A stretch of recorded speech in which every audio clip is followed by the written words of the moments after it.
my YouTube channel. So please don't forget to subscribe my channel, like, share, and please don't forget to click the bell for the notification para updated kayo sa mga videos ko, ina-upload ko everyday. So guys, I wanna show you my video today. So I just want to know you guys how to bake a simply whole chicken. So guys, I will show you this.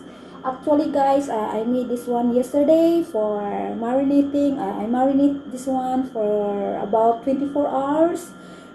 Just simply guys, I put some a lot of salt, a little bit of water, bay leaves, and peppercorn. So now I have to bake this one so for our lunch. So but before I bake this, I just want to put a lot of spring onion inside this. Just put it here so it will smell good, you know, if you have put some onion, spring onion here. So guys, let's start.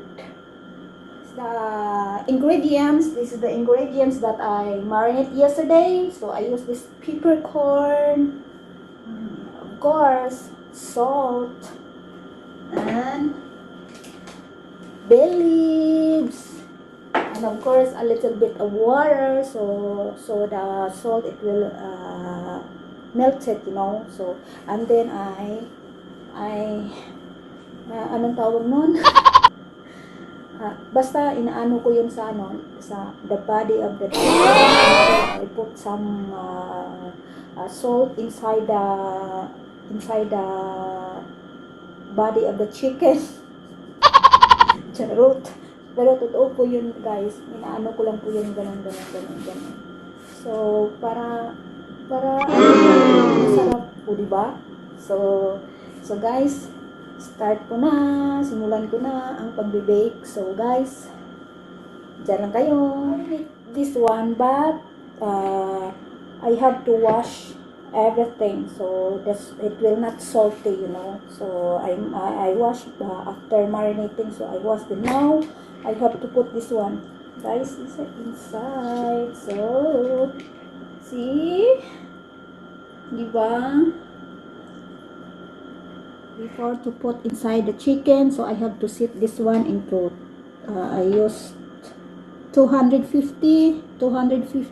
and of course up and down, and then set to 60 minutes or 1 hour. So after 20 minutes I have to put the chicken inside. So I have to bake this one for about 1 hour.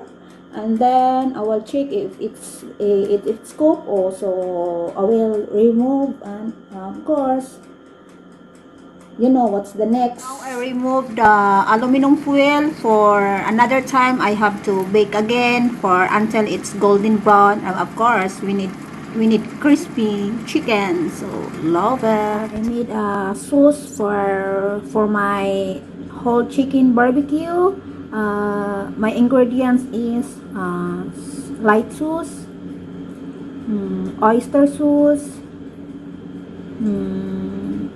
sesame oil, and of course I have to put a little bit of sugar, water, and of course I garnish spring onions. And then if you want hot and spicy, you can put this one.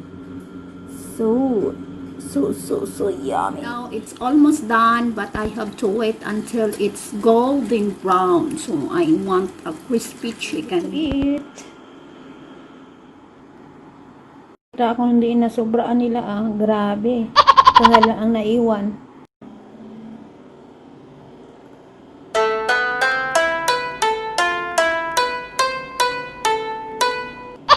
So that's all my vlog today, and hope you will like my videos. So guys, thank you for watching, and God bless us all.